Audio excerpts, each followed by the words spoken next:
it again, I just ran under the pew, and then I covered my head. My friend Victor, saved me, though, because he laid on top of me, but he got hit.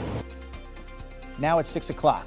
The latest on the deadly shooting at a Catholic school church in Minneapolis. We'll let you know what we know about the suspected shooter. And breaking news overnight, Multnomah County Sheriff's deputies are working to find the man who shot a woman in Wood Village late last night. Plus. But it's so hard when you see someone you love struggling right there down the street, and I can't go do anything.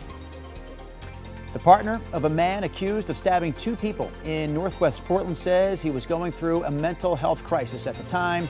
Coming up this hour, the latest on the police investigation. KGW News at sunrise. The 6 o'clock hour starts right now.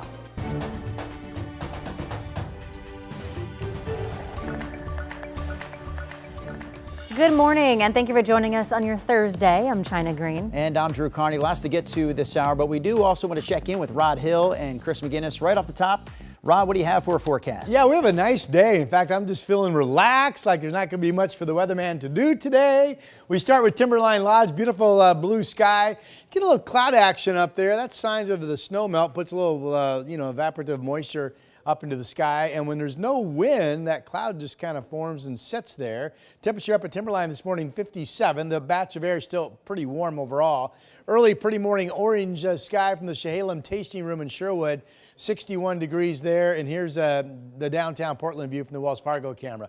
We are completely dry. The thunderstorm threat has ended. 64 now, 77 to noon, a good bit of sunshine today. And again, a toasty afternoon getting up to about 89. Chris is checking the roads. Rod, thanks for that. Let's take you live to North Portland right now, the scene of a power outage. I want to show you this. This is near North Schmear at North Vancouver Road near Portland Meadows. What it looks like is a car has gone into a utility pole. We don't have any word on any injuries at this point, but obviously you can see that the road's partially blocked. That looks like a really rough situation there. Obviously the airbag deployed there in that shot. Thank you, photojournalist Alyssa Taylor, for bringing us that. Pacific Power saying they've got upwards of 900 customers without power. The expectation is that that will be restored within the next half an hour or so. Back over to the west side, Highway 26, that's out near the Sylvan Hill. Traffic still zipping along right now. And as we check out your drive times, we are pretty close to a speed limit clip out there. So the freeway drive is still looking pretty good. Guys? All right, thank you, Chris. We want to get back to the breaking news we're covering this morning, a shooting in Multnomah County that left one woman hurt. It happened around 11:30 last night near the Buffalo Wild Wings in Wood Village. That's where Sunrise reporter Thomas Schultz is this morning. So Thomas, what more do we know here? Well, guys, the Multnomah County Sheriff's Office tells us that a woman was shot by a man that she knew. She was then taken to the hospital with an injury to her leg after a gunshot wound there. Law enforcement is still looking for the suspect in this shooting, though. This all started right near this Buffalo Wild Wings where we're at right now, off Gleason Street in Wood Village. Both Gresham Police and the Multnomah County Sheriff's Office responded to the shooting, bringing with them heavy-duty guns, canines, and a drone. Police vehicles blocked part of Gleason Street during the search as well. One of the challenges that officers faced is that this is a pretty heavily wooded area that they're searching on the other side of Gleason Street. Gresham Police have established a perimeter as well of where they believe the suspect is located. It's not clear right now how that woman and man knew each other, although law enforcement tells us that they did. It's also unclear what transpired leading to this shooting. Drew, China. All right, thank you, Thomas.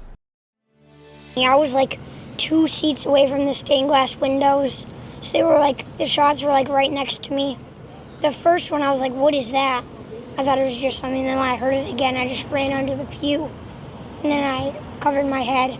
My friend Victor, saved me, though, because he laid on top of me, but he got hit.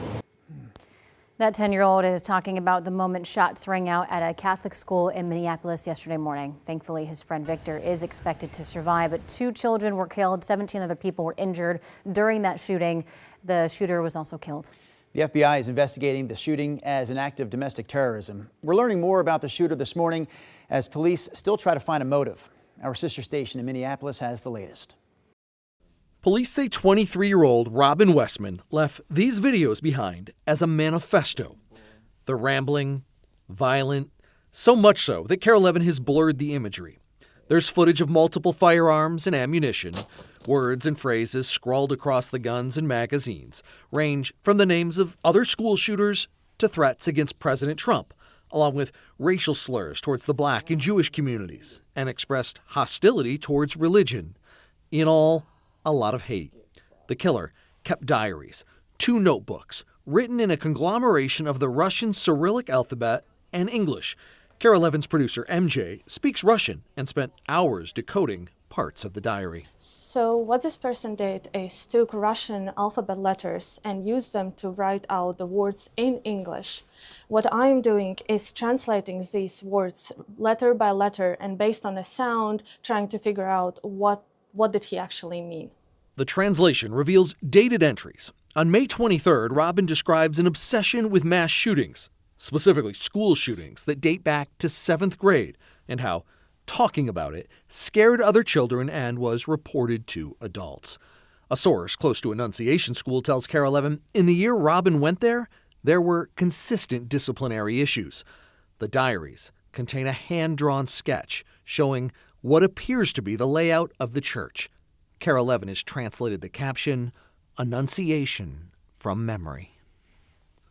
Again, that was our sister station in Minneapolis helping with our coverage this morning.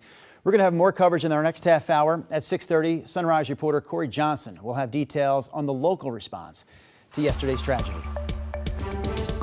Now to your other local headlines. In Northwest Portland, surveillance video shows a stabbing suspect pacing outside as officers surround his home. Police say that the man stabbed 2 people yesterday morning, then hid inside the home for several hours before he eventually surrendered. The suspect's partner told us that he was having a mental health crisis. Regardless of what, he's accused of or not, I'm here telling everybody and the police, that this is a crisis. And it's not his normal personality. A neighbor says that the suspect got into a confrontation with people living on tents on the street. We're working to confirm that with police. In Battleground, law enforcement arrested 12 people over the weekend as part of a child exploitation crackdown. The State Patrol's Missing and Exploited Children Task Force led this effort, teaming up with local and federal partners. Police are still reviewing the cases, and they're asking anyone with information to come forward. Corvallis police released a map showing at least 8 cougar sightings around the city in just the last 2 weeks. They say most sightings have come from people walking trails or spotting the animals near their homes. If you see a cougar, officials want you to call police or Fish and Wildlife. And remember to stay alert in wooded areas, especially in the early morning and evening when cougars are most active. All right, we're talking cougars, huskies, ducks, beavers, all that good stuff. College football, gets into full swing this weekend, but we're counting down tonight right here in KGW. Orlando Sanchez and Art Edwards taking the deep dive into the upcoming season. You can catch that at 7 o'clock tonight, right after the story. It is a busy weekend in the Block household. We have the UNLV football game tonight. We have the Ducks, that's where my husband went, tomorrow, and then University of Tennessee, which is one of my favorite teams because I live there and it changed my life. They also play tomorrow, so we're not going to see outside. So your weather forecast? Doesn't matter? You think people are asking who the heck are the Blocks? Oh, Yes, I was wondering. Thank you, Drew. You're welcome, Rod. Who are they? that would be me and my husband. That's his last name. Oh, okay, I got you. I thought you were green. I didn't know that. In the Green household.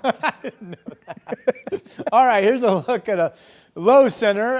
This is the one that was on top of us. We had the thunderstorms a couple mornings ago. We had the thunderstorms yesterday morning. We had the storm at around North Plains yesterday afternoon. This low clearly now shifting to our north, and you can visibly see the green. That's the rain mainly on the north periphery of it. The only thing I'm watching locally is this little wraparound moisture area. So maybe there's some traceable rain or a raindrop in the coming hours around Long Beach or Astoria, but that's it. Otherwise, the thunderstorm threat and the rain chance for Portland looks to be over. We'll have a couple of nice days. It's going to be warm to hot in the afternoon. Here's the Chehalem tasting room camera in Sherwood. Kind of partly cloudy to some haze, 61 degrees. The wind fields are light, and I think there is a touch of some wildfire smoke that's drifted over the Cascades from that flat fire. Here's the downtown view from Portland, 64 degrees. The flat fire is one burning over into Chutes in Jefferson County. 60 in Hillsborough, 63 in Westland, 61 in Camas this morning. It's a nice morning, no weather concerns. Again, we have a dry forecast out the door for you. Salem, 58, Albany, good morning, 59. There's a chance of what's expected to be some shower activity, but not much overall, and nothing overly strong out over the Blue Mountains this afternoon. Other than that, we're dry, 90 in Madras. The Dow's up into the 90s this afternoon. Gorge winds fairly light once again. Morning fog and then some afternoon sun areas along the coast. And then temperatures generally expected to be way up into the 80s here in the valley, but just below 90. I've got Portland at 89, 90 tomorrow. Holding on for one more day to a rain chance on Saturday. The modeling is trending to maybe removing that rain chance altogether. It will be a cooler weekend, 81 Saturday with some cloudiness, partly cloudy 83 Sunday, and then mostly sunny and 86 on Labor Day Monday, and that's your update.